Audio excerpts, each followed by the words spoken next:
Hi everyone, deja vu. We have another rototiller that's exactly more or less the same as the Recoil, except this time we do not have a pull cord. The air filter is exactly how I found it, and I like this one better. It has an on and off for the fuel. It just seems like a better built system. Granted, I don't know what was missing on the other one. But I do like the fact that there's a metal bar in front. The other one's plastic. I guess there could have been metal underneath it, but who knows. And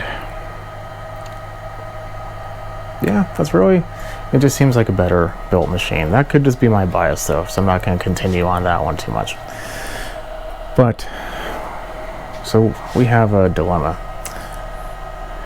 I don't know if the engine's good, so I think we're going to go over this step by step.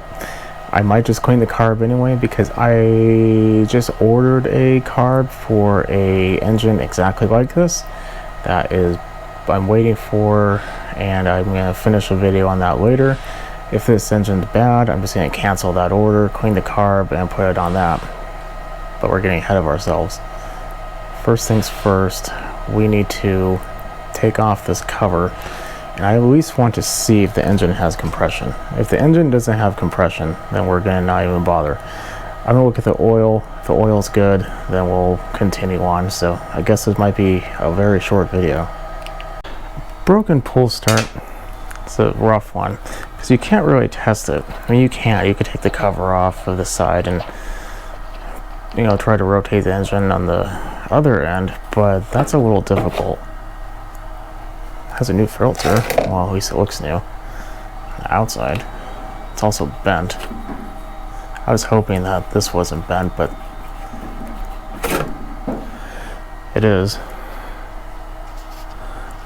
The filter, however, is not horrible. It is a little torqued, but it's not horrible. So usually you would not have to do this if you're going to be taking off the cover. It will make it a whole lot easier. That's not 100% needed. These are just 5/16 down here. There's two of them. Make sure that this is actually on your engine. I don't know about you, but usually my rototiller sees a little bit of dirt. Dirt is not generally a friend of internal components.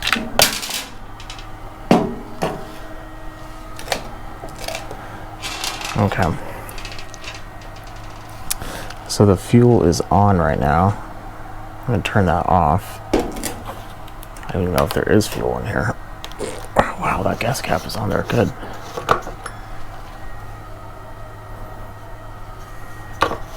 Yeah. It has an aged smell to it, but not overly aged. Don't get me wrong, it will have to be drained, but it's not knocking me over.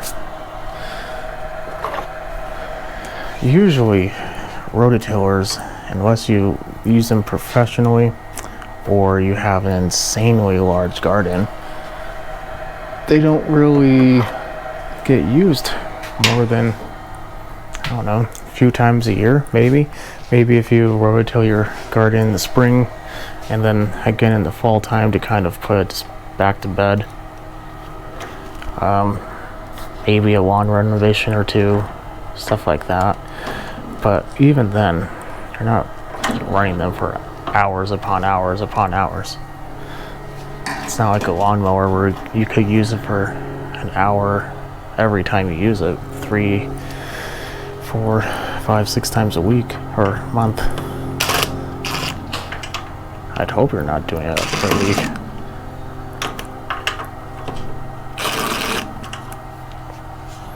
I could have swore that was a 3/8, but I could be wrong. Now, having said that, some of these engines do get a little bit of use on them, don't get me wrong, but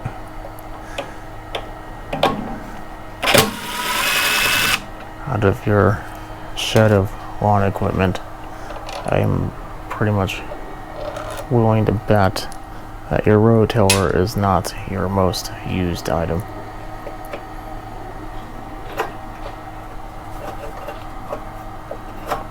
I don't really like it when this spacer comes off with it. Makes it a little hard to put it back on sometimes, but whatever.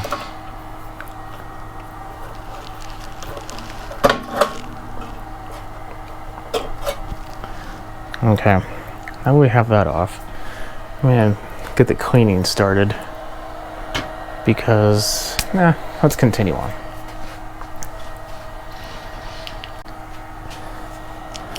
I don't want to say these are difficult because they're not, but you do have to take off a fairly decent amount of stuff to get the cover off, one of which is this little cover.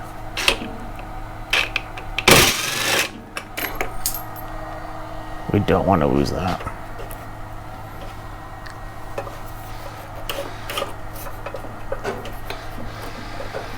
Come on.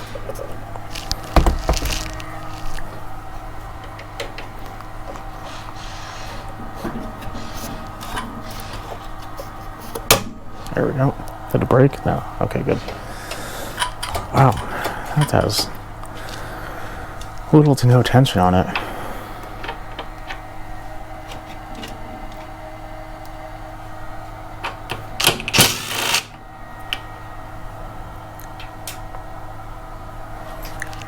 There's one more back here. Oh yeah, the oil in this thing is not only full, but it looks very new, which isn't too uncommon for a rototiller. Like I said, it's not your workhorse. So to make it a little easier, there's a 3/8 here. I think there's another one somewhere around here, maybe underneath this, in the corner. Yeah, so I'm gonna take off the cover real quick and we'll take a look at it. Got it off. Let's give it a spin. Does it go the other way? It does.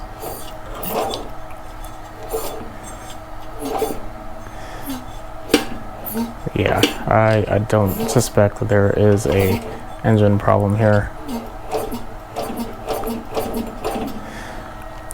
So, you know, you can get a compression meter, all kinds of stuff to help out with this, or a tester I should say.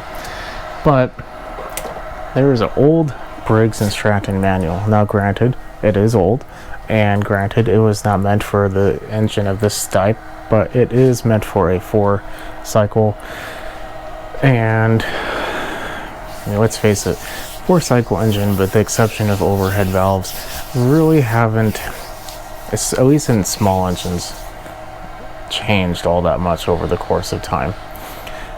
But in their book, basically it says if you turn it the opposite way and the compression's enough to stop it and send it back a little bit, then you have enough compression for it to run. And just pulling on it right here,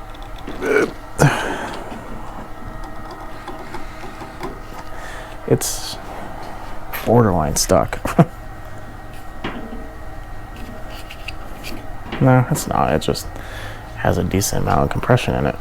So I'm not going to worry too much about it. So we're going to replace that recoil rope. Oddly enough, this is going to be, like I said, very similar to the previous one. For the life of me, I cannot find my little cup, so we're just gonna have to leak a little bit. But even if the engine doesn't run, or it does run, and the transmission is bad, I kind of like this engine, and I could use this for other machines. These make great pressure washer engines.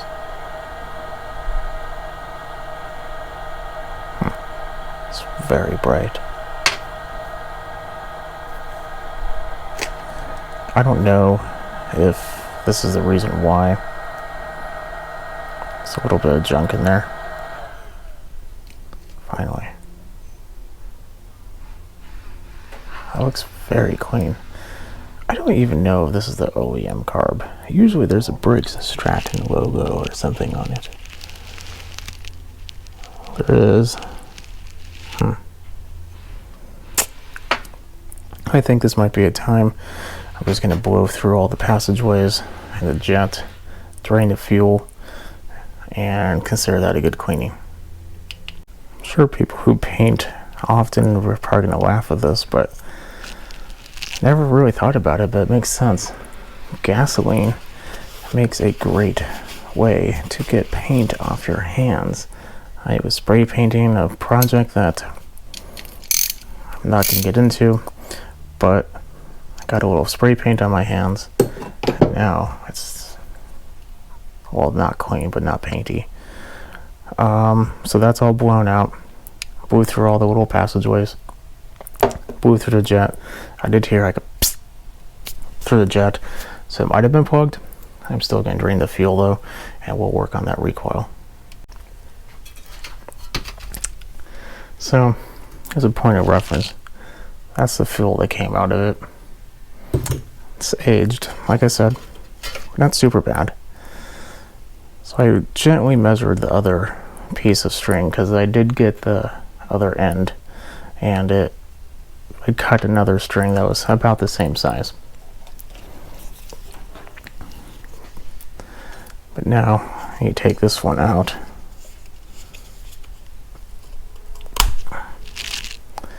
You know what? Cutting myself does not seem like a good idea right now. Do you ever have those times in your life that it seems like you never really hurt yourself at all?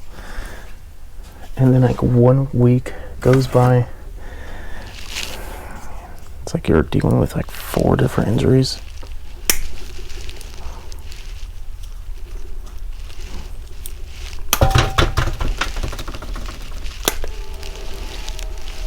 You're like, man, how did I get away with it for so long?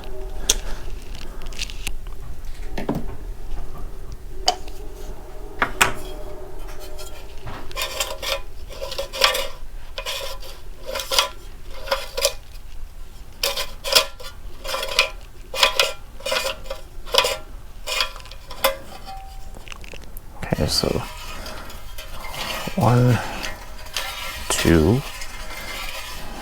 3, 4.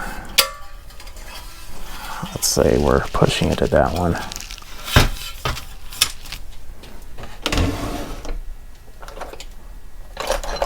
You get a pick.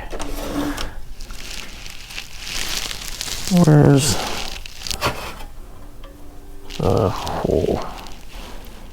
Oh, it's all the way over there.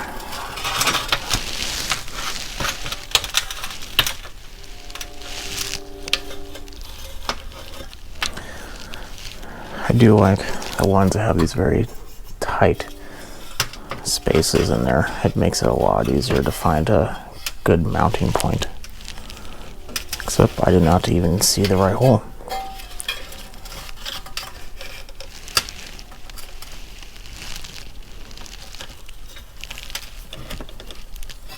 So,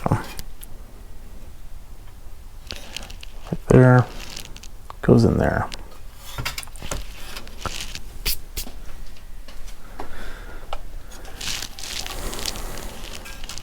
Hopefully you can do this without a whole lot of swearing.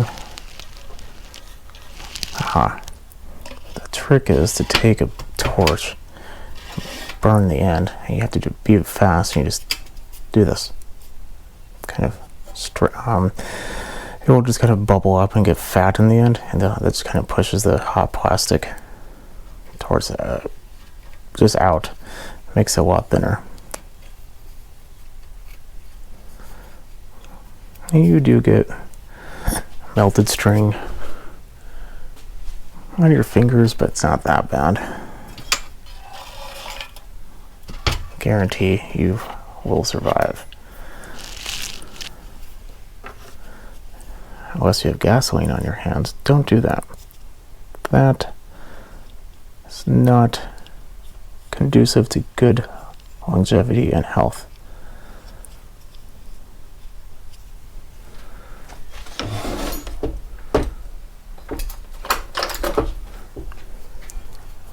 So some of these make it a lot easier and some of them make it real difficult, but right now I just need to kind of push it to one side so I can get it out.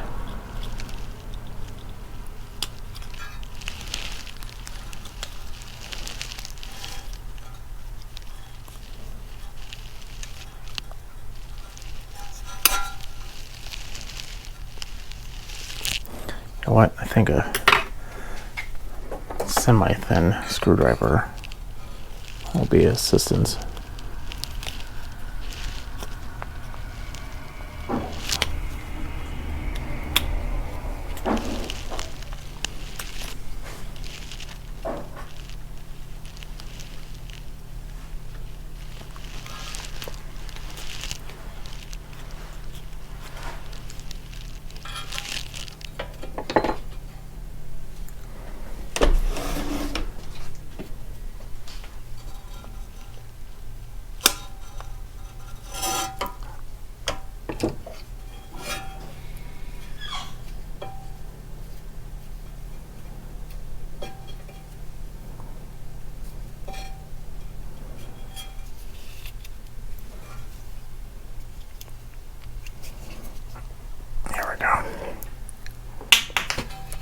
Now hold on to the string and release. I'm gonna do this. And maybe right here too.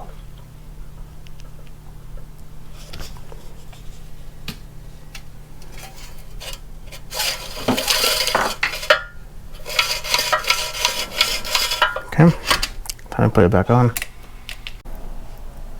Okay, I got the cover on, put the cable on. Now when you put your cable on, I like to put it in the stop position and then tighten it down, for the simple fact that I would rather have the stop be the one running right and the full throttle being needing to be worked on later. You know, those weird safety things.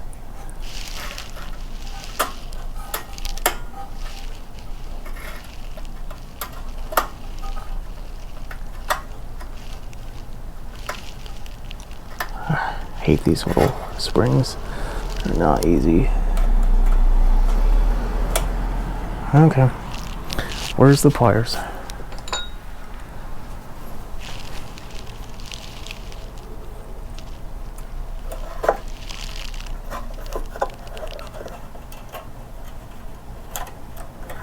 Even with the pliers.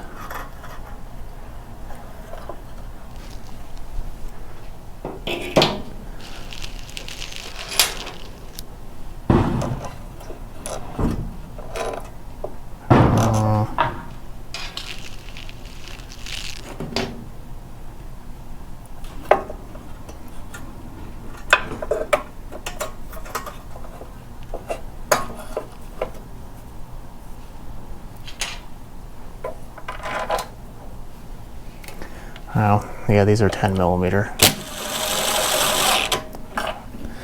Judging that the carb has not the logo that I would like with the brake extraction logo. I think this is the beginning of the made in China engines. I mean, it wouldn't make sense. It is practically a Honda clone. So, you know, that's unfortunate, but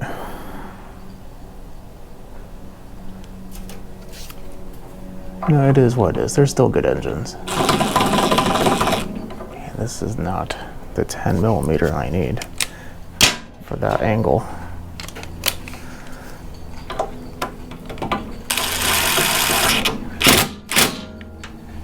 There we go.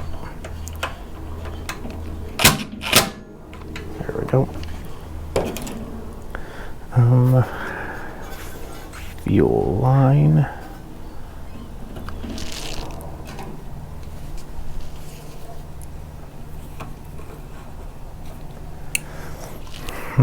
Now the hard question, I just want to run like this or put the whole thing on. I think I'm just going to put the whole thing on. I'm going to try this first for fixing our little problem.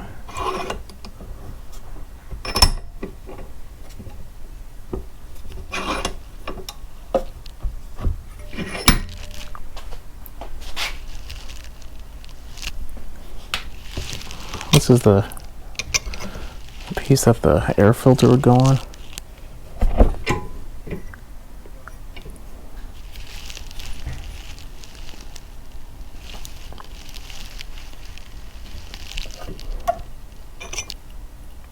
Yeah, it's a lot better.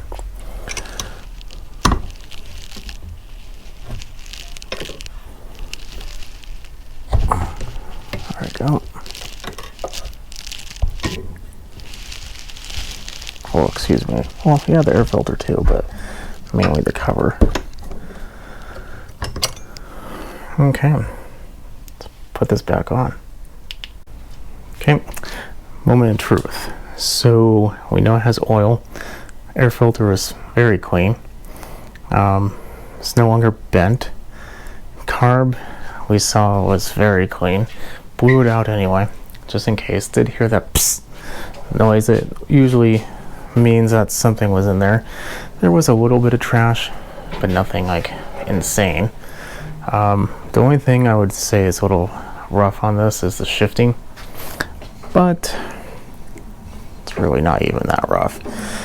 I do see the belt in there, and it's not really cracked or missing pieces, but it's a little cracked, so I will be replacing the belt. I'll probably do a separate video on that. I believe it's in neutral, because that's reverse, and one click forward.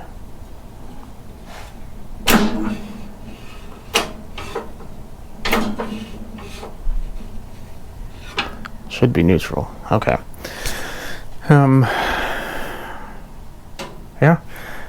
Plug is now connected. I put about a quarter, maybe like a quart of good non-ethanol fuel. Let's turn the throttle up a little bit, maybe to half. Give it a pull, and hopefully don't get ran over.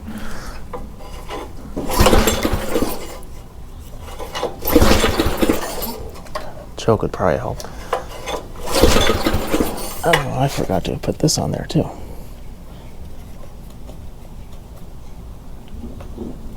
And turning the fuel on helps a lot. Let's give that a moment to build a bowl. Shouldn't take too long, but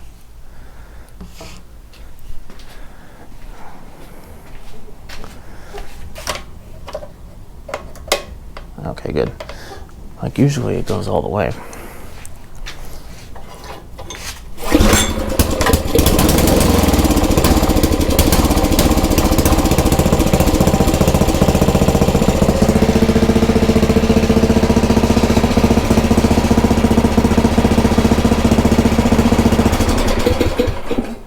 Okay, too much.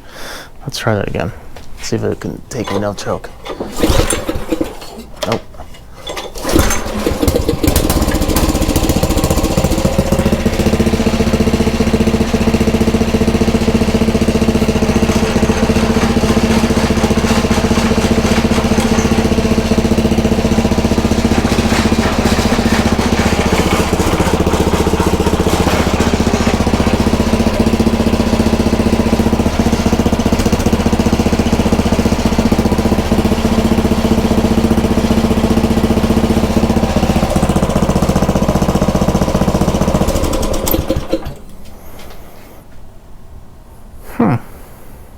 That's full throttle.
That's no good. The wheels are not moving.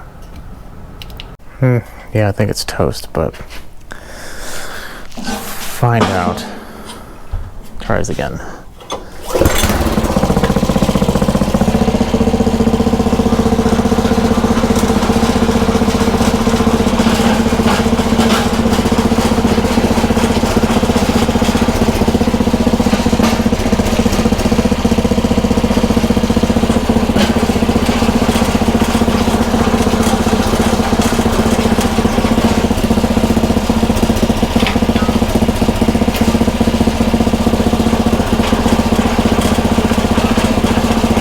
Should be going forward right now.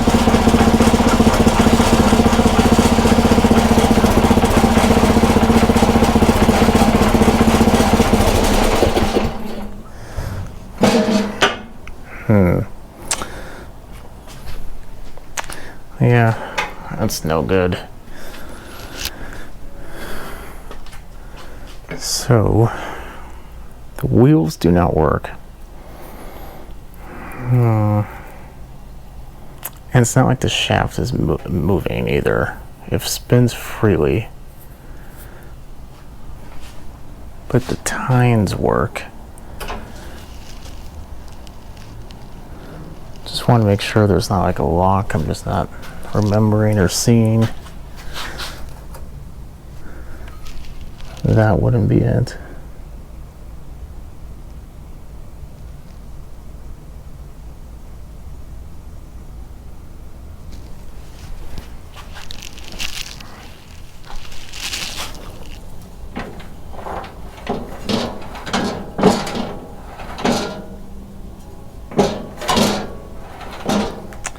I think we have a bum transmission.